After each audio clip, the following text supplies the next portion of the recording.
Advance શું છે તેની રિપ્લેસમેન્ટ મારે ની રિપ્લેસમેન્ટ પછી શું કાળજી રાખવી, બરોબર? આજનો ટોપિક મેઇન એ છે. ઓસ્ટિયોઆર્થ્રાઇટિસ ઘસારો શું છે અને ઘસારો કઈ કઈ સ્ટેજમાં હોય છે? તો તમને સરે તમે જ્યારે સર જોડે આયા છો કન્સલ્ટિંગ કરવા ત્યારે તમને સરે સમજાવી જશે કે ઘસારો શું છે અને કયા કયા સ્ટેજ હોય. પણ એકવાર રિવિઝન જે રોબોટ આપો જે સર્જન કંટ્રોલ તો સર્જન ઓર્થોપેડિક સર્જન કરતા હોય છે, એવું નથી હોતું કે ટોટલી આખું રોબોટિક સર્જરી કરે છે. સર્જન robotic arm provides more precision than traditional method and can help improve the balance. Can get towel ઘૂંટણ નીચે રાખી દેવાનો, બરોબર, અને ઘૂંટણ દબાવવાનો. દબાવો પેલું છોડો, દબાવો પેલું છોડો, આ વાળી, બરોબર. પણ સ્ટાર્ટિંગમાં શું કરવાનું, ઇનિશિયલી જ્યારે કરો, બરોબર, તમારું ની રિપ્લેસમેન્ટ જો સ્કોર લઈ જ્યારે બીજું કરાવો તો સ્ટાર્ટિંગમાં 1-2 મહિના સુધી હોલ્ડ નહીં કરવાનું, પણ 1 કે 2 મહિના પછી કેવું દબાવ્યા પછી 10 સેકન્ડનો હોલ્ડ કરીને પછી છોડવાનું, બરોબર. એનાથી શું થશે, તમારા ઘૂંટણની મૂવમેન્ટ નહીં થાય પણ તમારા ઘૂંટણના ઉપરના જે મસલ્સ છે, જે ક્વોડ્રિસેપ્સ મસલ્સ કહેવાય, એ ટાઈટ થશે, બરોબર. તમે આજે ઘરે જઈને કરજો એટલે તમને આઈડિયા આવશે. ઘૂંટણના મસલ્સ ટાઈટ થશે. આને આઇસોમેટ્રિક એક્સરસાઇઝ કહેવાય.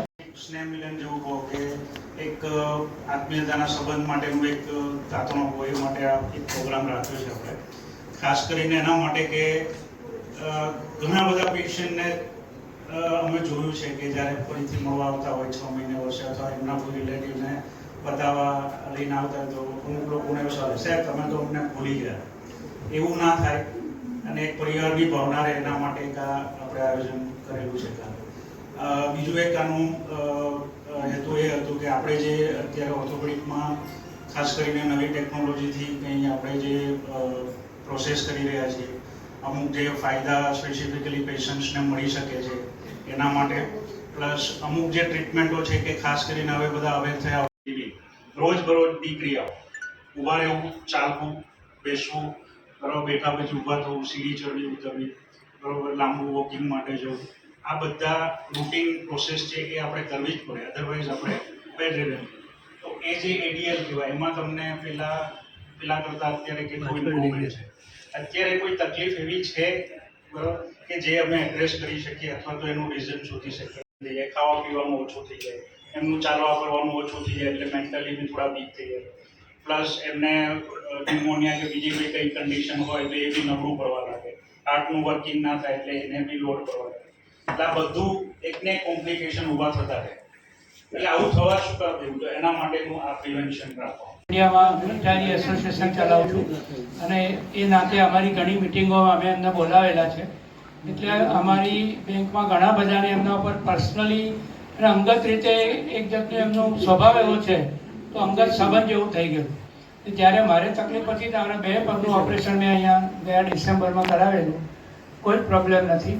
મારા મિલિટરી એસોસિએશનના ઓછા 30 થી 40 બેંક ઓફ ઇન્ડિયાના પેશન્ટે અથવા એમના ફેમિલી મેમ્બરે અહીંયા ઓપરેશન કરાવે છે, કોઈને કોઈ તકલીફ નથી. આજે મોટી મોટી કોમર્શિયલ હોસ્પિટલો જે છે, કોર્પોરેટ હોસ્પિટલો, ત્યાં કેવું છે કે તમે જાઓ પહેલાં તમારે ઇન્સ્યોરન્સ જોવે કેટલાનો છે, એ પ્રમાણેનું તમારું બિલિંગ થાય, એ પ્રમાણે તમારી ટ્રીટમેન્ટ થાય અને ટ્રીટમેન્ટ થઈ ગયા પછી તમે કોણ ને હું કોણ. જ્યારે અહીંયા એવું નથી, એકદમ પર્સનલાઇઝ સર્વિસ છે.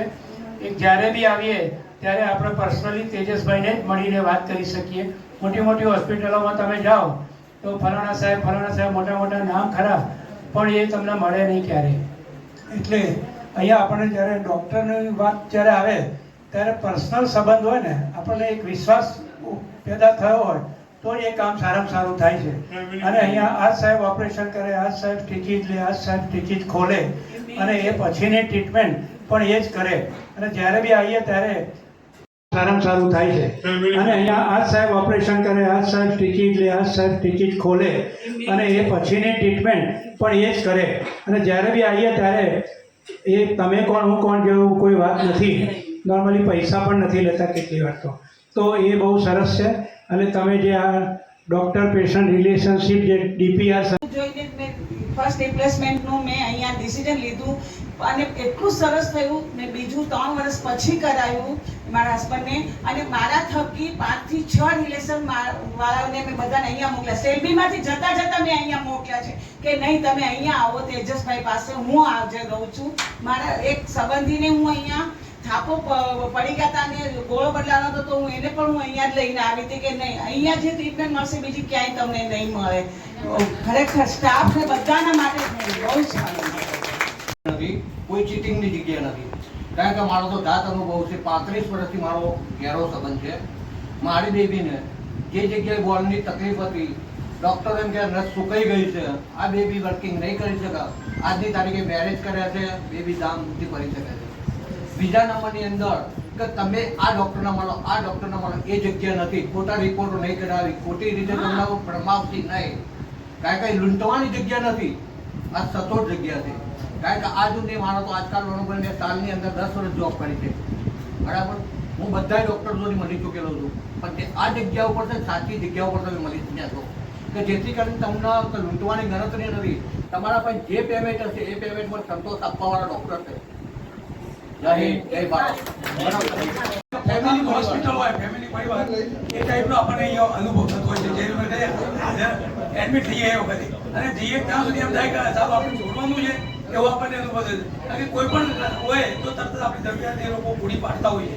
મારી મિસિસે પહેલાં અહીંયા જોઈન્ટનું કરાયેલું, મેં વિન્ટેજ જોઈન્ટ મેં બે સાથે બી કરાયેલું છે. એટલું જ નહીં પણ મેં તો અહીંયા બોલનું પણ ઓપરેશન મારે અહીંયા કરાયેલું છે. અને એટલો સરસ સાહેબનો રિસ્પોન્સ છે કે ના પૂછો વાત. એમને આ ખરેખર બોલાયો.